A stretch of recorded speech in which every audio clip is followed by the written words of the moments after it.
তো স্ক্রিনের উপরে যে ভিডিওটা দেখতে পাচ্ছ ওই ভিডিওতে আমরা কি করে শুট করেছি, কি করে এডিটিং করেছি, তো আজকে সেটাই তোমাদেরকে দেখাবো।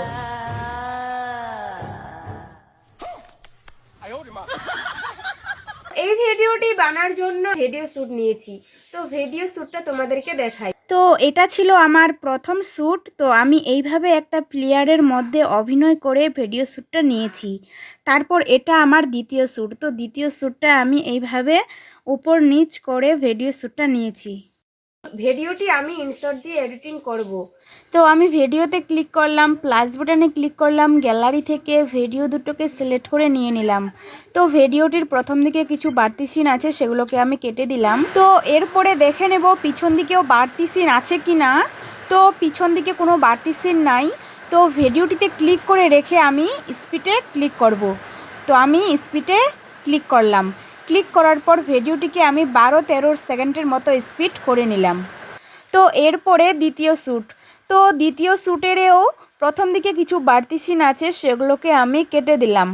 কেটে দেওয়ার পর শেষের দিকেও কিছু বাড়তি সিন আছে, সেটাকেও কেটে দেব। তো আমি সেটাকেও কেটে দিলাম। কেটে দেওয়ার পর আমি দ্বিতীয় লেয়ারে ক্লিক করে রেখে সুইটস নামে অপশনে ক্লিক করব। তো আমি সুইটসে ক্লিক করলাম। ক্লিক করার পর লেয়ারটি উপরে চলে আসলো। তো প্রথম লেয়ারের উপরে দ্বিতীয় লেয়ারটিকে আমি বরাবরভাবে রেখে দিলাম। তো এবার দ্বিতীয় শ্যুটের লেয়ারে ক্লিক করে রেখে মার্কস নামে যে অপশনটা আছে সেটাতে ক্লিক করব। তো ক্লিক করলাম। ক্লিক করার পর প্রথমে যে অপশনটা আছে সেটাতে ক্লিক করলাম। তো ভিডিওটির উপরে একটা দাগ চলে এসেছে। তো দাগটাকে আমি এইভাবে ঘুরিয়ে প্লেয়ারের মাঝখানে ভালোভাবে অ্যাডজাস্ট করে বসিয়ে দেব। তো আমি ভালোভাবে অ্যাডজাস্ট করে বসিয়ে দিলাম। তো দ্বিতীয় শ্যুটের লেয়ারটা একটু লম্বা আছে, তাই লেয়ারে ক্লিক করে রেখে স্পিডে ক্লিক করলাম।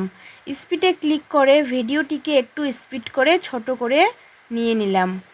তো লেয়ারটি আরও একটু লম্বা আছে, তাই লেয়ারটিকে আমি কাট করে আলাদা করে নেব। তার জন্য আমি স্প্লিটে ক্লিক করলাম। ক্লিক করে বাড়তি সিনটুকু কাট করে আলাদা করে নিয়ে নিলাম। এরপরে বাড়তি লেয়ারে ক্লিক করে রেখে সুইটস নামে অপশনে ক্লিক করলাম। তো এরপরে দেখো ভিডিওটিতে একপাশে কালো আছে, একপাশে আমাদের দেখা যাচ্ছে। তো এটা ঠিক করার জন্য আমি মার্কসে ক্লিক করলাম। ক্লিক করার পর প্রথমে একটা যে অপশন আছে সেটাতে ক্লিক করলাম। তো দেখো ভিডিওটি আমার রেডি। তো ভিডিওটিকে প্লে করে দেখে নিই ভিডিওটি কেমন হলো। তো ভিডিওটি তোমাদের কেমন লাগলো? ভালো লাগলে অবশ্যই লাইক কমেন্ট শেয়ার করে দেবে। আর এরকম নতুন নতুন টিউটোরিয়াল পেতে হলে আমার পাশে থাকবে। আমার সম্পূর্ণ ভিডিওটি দেখার জন্য তোমাদের অসংখ্য ধন্যবাদ।